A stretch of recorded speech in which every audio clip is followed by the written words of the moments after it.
Hello. In this video we're going to look at a second example of more complicated trig where we're working with a triangle which does not have a right angle, and the job is to try to find the missing base, side A. At first glance this is difficult. We don't have a right angle. However, we can always force a right angle by considering a perpendicular drawn down to the base.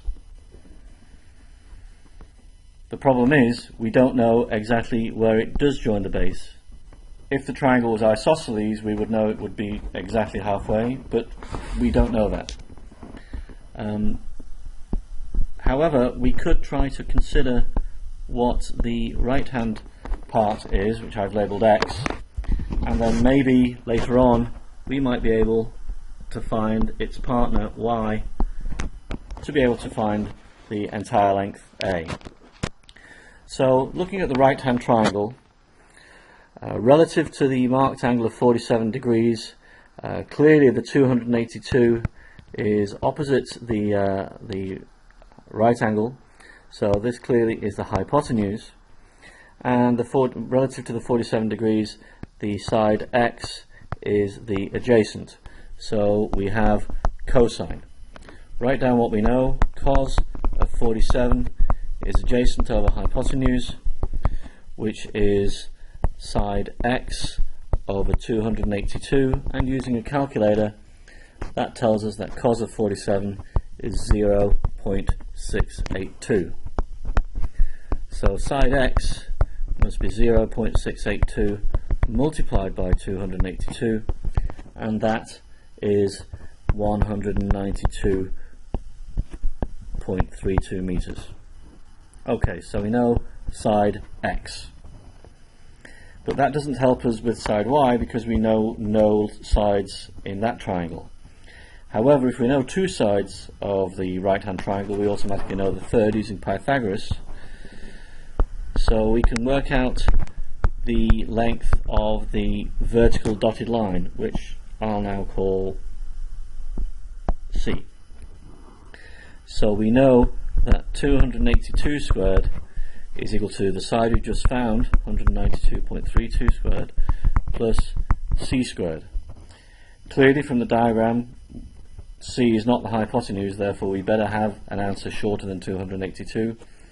And being careful, we find out that C is equal to 206.25. or thereabouts, depending on how accurate your calculation is. So if we know C, we now have the left hand triangle, but again at first glance it looks like we're short of information because we don't know the angle.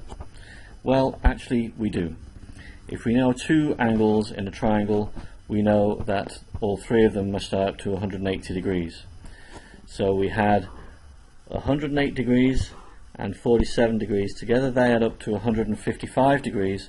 Therefore our missing angle must be 25 degrees. So if that's the case, we can now work out the length of side Y. Relative to the 25 degrees, the 206 is the opposite and side Y is the adjacent. That of course is tan. So tan of 25 degrees is opposite over adjacent, which is 206.25 divided by our unknown Y, and using a calculator we find that tan of 25 is 0.4663. Now here we have what I call case 2, where the unknown side is underneath. What normally happens is you multiply up by the unknown and divide back through by the ratio, or in other words we effectively just swap those two things around. 206.25 divided by 0.4663 tells us that Y is actually 442.3 meters. Of course, we should also look at the diagram and realize that the ratios of the diagram really are correct, and so Y needs to be considerably longer than C and X that we've already calculated. So this means that side A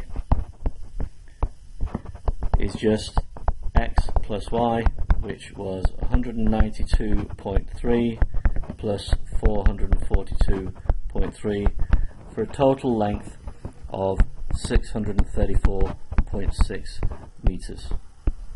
And there you go.